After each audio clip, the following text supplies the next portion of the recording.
আজকের ভিডিওতে আমরা আলোচনা করব একটা খুবই গুরুত্বপূর্ণ বিষয় নিয়ে। যারা সামনে বছর মাধ্যমিক পরীক্ষা দেবে, অর্থাৎ যারা এখন ক্লাস 10-এ পড়ছো, 2026 সালে যে সকল স্টুডেন্টরা মাধ্যমিক পরীক্ষা দেবে তারা এখন থেকে কিভাবে প্রিপারেশান নিলে মাধ্যমিক ইংলিশে ফুল মার্কস বা একদম 90+ নাম্বার পেতে পারো তা নিয়ে ডিটেলসে আলোচনা করব। তাই তোমরা ভিডিওটা স্কিপ না করে অবশ্যই প্রথম থেকে শেষ পর্যন্ত দেখবে।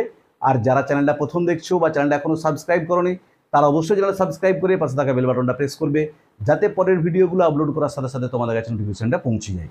আজকে আমরা আলোচনা করব মেনলি কোন কোন সিনগুলোর উপরে তোমরা এখন থেকে জোর দেবে। ভালো করে খেয়াল করো, আমাদের mainly seen, unseen, grammar, writing, চারটে পার্ট। আমি চারটে পার্ট দিয়ে চারটে আলাদা আলাদা ভিডিও করব।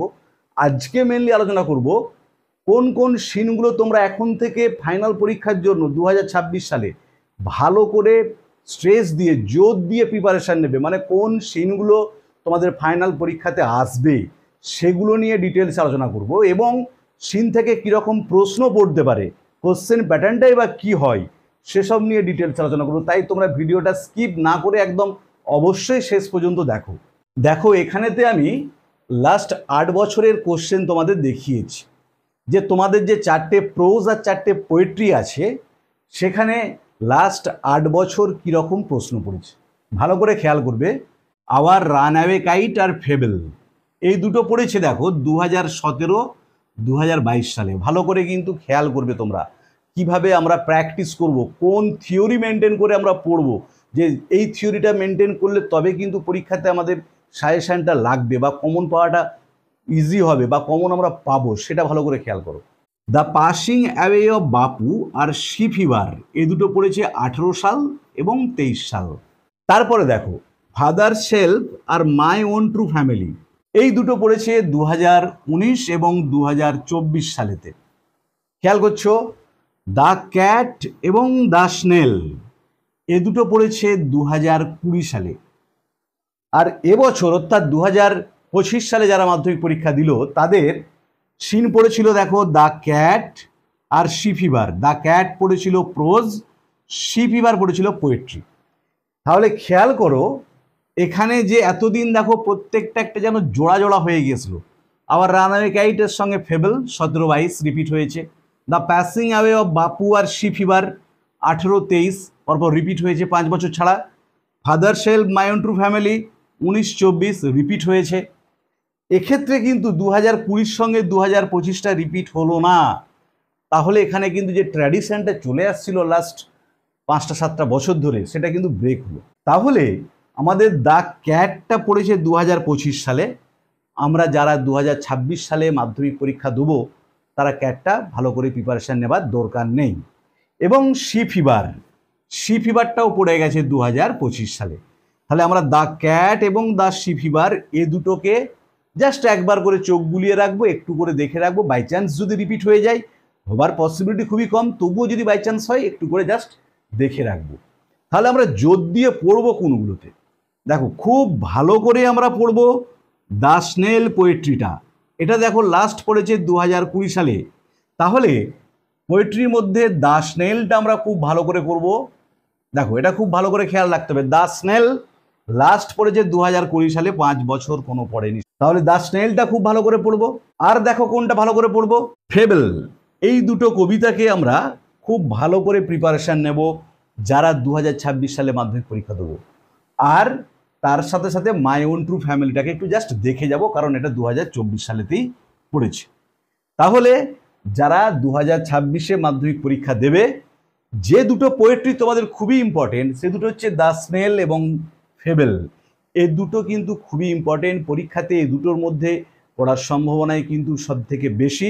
আমরা তাই প্রথম থেকে এখন থেকেই প্রিপারেশানটা মেনলি জোর দেবো দ্য স্নেল এবং ফেবেলে। আর জাস্ট একবার চোখ বুলিয়ে যাব সি ফিভার যদি বাই চান্স রিপিট হয়, যেটা হয় না চট করে। আর মাই ওন ট্রু ফ্যামিলিটাকেও জাস্ট একবার দুবার দেখে যাব। এরপরে কোন কোন প্রোজ দুটোকে আমরা খুব ভালো করে জোর দেবো। দেখো প্রোজের ক্ষেত্রে আমরা জোর দেবো আওয়ার রানঅ্যাওয়ে কাইট, খুব ভালো করে খেয়াল করবে আওয়ার রানঅ্যাওয়ে কাইটটাতে। আর এটা দেখো লাস্ট পড়েছে 22 সালে, তারপর থেকে আর পড়েনি। আর জোর দেবো কোনটা না, passing away of Bapu, the passing away of বাপু। এই দুটোতে আমরা খুব ভালো করে জোর দেবো প্রোজের ক্ষেত্রে। তাহলে দ্য ক্যাট এটাকে জাস্ট একবার দেখে যাব, কারণ এটা 2025 সালেই পড়ে গেছে। এবং ফাদার শেলফ এটা দেখো 2024-এ পড়েছে, তাই তো? তাহলে এটা থেকে পড়ার সম্ভাবনাও কিন্তু খুবই কম, তবুও এটাকে আমরা এক দুবার ভালো করে দেখে রাখবো। তাহলে প্রোজ ভালো করে করব আওয়ার রান অ্যাওয়ে কাইট আর the passing away of Bapu, কারণ our run away kite last পড়েছে 2022-এ আর the passing away of Bapu last পড়েছে 2023-এ। মাঝেতে কিন্তু এই পিসগুলো দ্য ক্যাট বলো, ফাদার সেলফ বলো, এগুলো রিপিট হয়ে গেছে। তাই আমরা এই দুটো প্রোজ খুব ভালো করে এখন থেকে জোর দিয়ে প্র্যাকটিস করব, প্রিপারেশান নেব। এবং দ্য স্নেল ফেবেল এই দুটো পোয়েট্রিকে খুব ভালো করে এখন থেকে জোর দিয়ে প্রিপারেশান নেবো এবং প্র্যাকটিস করব, কোশ্চেন ব্যাংক বলো, টেস্ট পেপার বলো, সবেতেই। এরপর আমি তোমাদের দেখাচ্ছি মাধ্যমিকে সিনেতে কীরকম প্রশ্ন কত নম্বরের পড়ে, সেটা খুব ভালো করে বুঝিয়ে দিচ্ছি, তোমরা একটু দেখো। দেখো, মাধ্যমিকের সিন থেকে 20 নম্বরের প্রশ্ন পড়ে। আগে এটা খুব ভালো করে ক্লিয়ার করো, কীরকম প্রশ্ন পড়বে, প্রোজ থেকে কীরকম প্রশ্নের উত্তর করতে হয়, পোয়েট্রি থেকে কীরকম প্রশ্নের উত্তর করতে হয়, সেভাবে কিন্তু আমরা প্রথম থেকেই প্রিপারেশানটা নেবো, যাতে ফাইনাল পরীক্ষার সময় বা টেস্ট পরীক্ষার সময় আমাদের কোনো সমস্যা না হয়। এখন থেকে তোমরা ঠিক এইভাবেই প্রিপারেশান নিতে শুরু করো। তাহলে 20 নম্বরের প্রশ্ন পড়বে। মনে রাখবে, মাধ্যমিকের ইংলিশে কোনো এক্সট্রা প্রশ্ন পড়ে না। বাকি সব সাবজেক্টে এক্সট্রা প্রশ্ন থাকলেও একমাত্র ইংলিশ সাবজেক্ট, যেখানে 90 নম্বরের প্রশ্ন হয়, 90 নম্বরই উত্তর দিতে হয়, কোনো এক্সট্রা থাকে না যে এটা পাচ্ছি না তার পরিবর্তে আমি বিএডটা করবো, বা বিএডটা পাচ্ছি না তার পরিবর্তে সিএডটা করবো, এরকম কিন্তু কোনো ব্যাপার থাকবে না, কারণ কোনো এক্সট্রা প্রশ্ন থাকবে না। যা পড়বে তাই করতে হবে। তাই এখন থেকে আমরা ধাপে ধাপে প্রত্যেকটা স্টেপ বাই স্টেপ যদি প্রিপারেশান নেই, দেখবে 90+ পাওয়াটা কোনো ব্যাপার নয়। আমি ঠিক যেভাবে বলবো তোমাদের, তোমরা ফলো করে যাবে, সেভাবে প্রিপারেশানগুলো নেবে। দেখো, এখানেতে প্রোজ যে দুটো তোমাদেরকে ভালো করে করতে বললাম, সেখান থেকে এমসিকিউ পড়বে 5 নম্বর, 5টা এমসিকিউ, 5, কোনো এক্সট্রা নয়। আবার বলে দিচ্ছি, ইংলিশে কোনো এক্সট্রা প্রশ্ন থাকে না। তাহলে এমসিকিউ মাল্টিপল চয়েস কোশ্চেন 5টা পড়বে, 5। Complete the following sentences, seen থেকে পরীক্ষায় প্রশ্ন পড়বে কীরকম, প্রোজ পিস থেকে, যে কমপ্লিট দ্য ফলোয়িং সেন্টেন্সেস 3টে পড়বে, 3 নম্বর। ভালো করে খেয়াল করো। আর ট্রু ফলসটাই জেনারেলি পড়ে, বা কোনো কোনো সময় কজ এফেক্টও দিয়ে দিতে পারে, সেটা হচ্ছে 2 নম্বরের 4। তাহলে মোট কত হলো দেখো, 5 আর 3 8 আর 4 12। প্রোজ থেকে হলো টোটাল 12 নম্বর। যে সিনের যে 20 নম্বর পড়ে, তার মধ্যে প্রোজ সেকশন থেকে পড়বে 12, MCQ 5, complete the following sentences বা ফিল ইন দ্য ব্ল্যাঙ্কসটা থাকবে 3, আর ট্রু ফলস বা কোনো কোনো সময় হয়তো বাই চান্স কজ এফেক্টও পড়তে পারে, সেক্ষেত্রে 2 × 2 = 4, মোট 12 নম্বর পড়বে প্রোজ থেকে। আর পোয়েট্রি থেকে দেখো, যে দুটো পোয়েট্রি ভালো করে প্রিপারেশান নেবে, এখন থেকেই তোমরা খুব ভালো করে এই জিনিসগুলোতে জোর দিয়ে প্রিপারেশানটা নাও, তাহলে কিন্তু নাম্বার পেতে খুব সুবিধা হবে। দেখো, এমসিকিউ পড়বে পোয়েট্রি থেকে 4টে, 4, কোনো এক্সট্রা নয়। তারপরে কি, অ্যান্সার দ্য কোশ্চেন্স। দেখো, এখানে কিন্তু ট্রু ফলস বা ওসব চট করে পড়ে না। পোয়েট্রি থেকে যেটা পড়ে অ্যান্সার দ্য ফলোয়িং কোশ্চেন্স, দুটো পড়বে 2 নম্বর, 8। তাহলে মোট হলো দেখো 4 আর 4 8, 12 আর 8 হলো 20। তাহলে আমরা আজ থেকেই যখন ইংরেজি প্রিপারেশান নেবো, জাস্ট আজকে সিনটা বললাম, এভাবে আমি তোমাদের প্রত্যেকটা টপিক নিয়ে একদম ডিটেলস আলোচনা করে দেখিয়ে দেবো কীভাবে তোমরা প্রিপারেশান নিলে ফুল মার্কস পাবে ইংরাজিতে। 100 পাওয়াটাও কিন্তু সম্ভব, ইংরেজিতে পাচ্ছেও 100। আমি সেটা না বলে তোমাদের বলছি, তোমরা যদি এইভাবে প্রিপারেশান নাও, যেমনভাবে বলবো, 90+টা খুব সহজেই পেয়ে যাবে। দেখো, তাহলে প্রথমেতে কিন্তু এমসিকিউ প্রোজ থেকে 5টা করতে হবে, 5টাই থাকবে। কমপ্লিট দ্য ফলোয়িং সেন্টেন্সেস 3টে করতে হবে। ট্রু ফলস 2টো করতে হবে, 4 নম্বর। এখানেতে ট্রু ফলসের ক্ষেত্রে অনেকে যেটা ভুল করে, দেখো, আমাদের প্রথমত যখন আমরা অ্যান্সারগুলো লিখবো, টেন্স মেনটেন করে উত্তর লিখবো। ধরো, ওই পোয়েট্রির যে অ্যান্সারগুলো যখন আমরা লিখবো, টেন্স মেনটেন করবো। ট্রু ফলসের ক্ষেত্রে যেটা ভুল করে, সেটা সবাই বা ধরে নেয় স্যার আমাকে নাম্বারটা দেয়নি, কিন্তু না। ধরো, তোমাকে একটা বাক্য দিল, দিয়ে বলো ট্রু আছে না ফলস আছে বলো। প্রথমে আমরা কিন্তু ডাইরেকশনটা ভালো করে পড়বো, যে টিএফ লিখতে বলা আছে না ট্রু ফলস লিখতে বলা আছে। যদি টিএফ বলা থাকে, আমরা কিন্তু উত্তরে টিএফই লিখবো। যদি ট্রু ফলস বলা থাকে, আমরা ট্রু ফলসই লিখবো। এর পরের বিষয়, ধরো আমরা ট্রু ফলসটা লিখতে বলা আছে টিএফ, তাহলে আমরা টিএফ লিখলাম। মনে রাখবে, ট্রু ফলসে কিন্তু সাপোর্টিং স্টেটমেন্ট দিতে হবে, সেই জন্য 2 নম্বর। এক হচ্ছে ট্রু ফলসটার জন্য, আর একটা হচ্ছে সাপোর্টিং স্টেটমেন্টের জন্য। কোনো ছাত্র যদি ট্রু ফলসটা ভুল করে সাপোর্টিং স্টেটমেন্টটাকে ঠিক করে সে কিন্তু কোনো নাম্বার পাবে না। ভালো করে খেয়াল করো। তাহলে আমাকে যদি সাপোর্টিং স্টেটমেন্টের নাম্বারটা পেতে হয় ট্রু ফলসটাও ঠিক করতে হবে। তাহলে আমি যদি ট্রু ফলসটাও ঠিক করি এবং সাপোর্টিং স্টেটমেন্ট ঠিক করি তবেই আমি 2 পাবো। আবার ধরো কোনো ছাত্র সে সাপোর্টিং স্টেটমেন্ট ভুল করেছে, টিএফটা ঠিক লিখে দিয়েছে, সে কিন্তু 1 নম্বর পাবে। মানে আমাকে আগে টিএফ বা ট্রু ফলসটাকে ঠিক করতে হবে, ওটা একদম কম্পালসারি। তারপরেই কিন্তু আমি সাপোর্টিং স্টেটমেন্টের নাম্বারটা পাবো।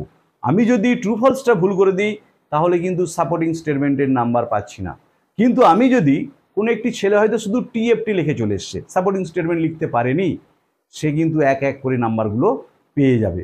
তাহলে আমরা টিএফ এর জন্য আগে ভালো করে প্রস্তুতি নেব, যেটা টি হচ্ছে না এফ হচ্ছে সেটা আগে ভালো করে দেখব, তারপরে সাপোর্টিং স্টেটমেন্ট, কারণ টিএফ ভুল হয়ে গেলে কিন্তু সাপোর্টিং স্টেটমেন্টের নাম্বার তোমরা পাবে না। তাহলে এইভাবে যদি আমরা প্র্যাকটিস করি এখন থেকে, পোয়েট্রির ক্ষেত্রেও এমসিকিউ 4টে এবং অ্যান্সার দ্য কোশ্চেন্স, এই answer the questions following question যে দুটো দেওয়া থাকে সেগুলো যে উত্তর লিখতে হয়, এক্ষেত্রে অনেকেই যে ভুলটা করে সেটা হচ্ছে কি টেন্সের গন্ডগোল করে ফেলে।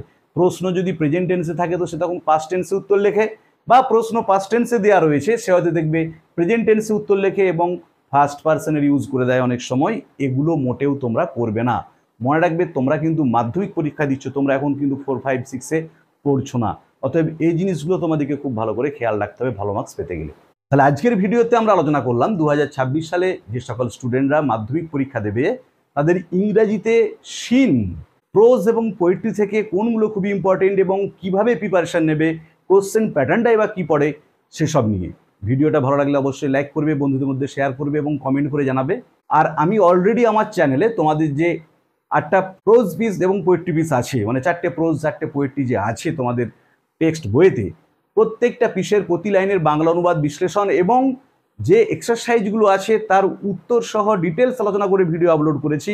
যারা সে ভিডিওগুলো দেখোনি তাদের জন্য আমি ডিসক্রিপশন বক্সে ভিডিওটার লিঙ্ক দিয়ে দিয়েছি, তোমরা দেখে নিও। ওখানেতে তোমাদের 4টে প্রোজ 4টে পোয়েট্রি এবং তার শেষে যে এক্সারসাইজ আছে প্রত্যেকটা এক্সারসাইজের উত্তর সহ ডিটেলস আলোচনা করা আছে।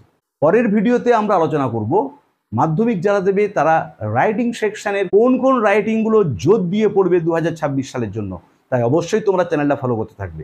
ভালো থেকো সবাই, ধন্যবাদ, দেখা হবে পরের ভিডিওতে। আর এখন থেকে তোমরা খুব প্র্যাকটিক্যালি এবং ট্যাক্টফুলি ফাইনাল পরীক্ষার জন্য এবং টেস্ট পরীক্ষার জন্য যদি প্রিপারেশন নাও, অবশ্যই তোমরা 90+ মার্কস ইংরেজিতে খুব সহজেই পাবে।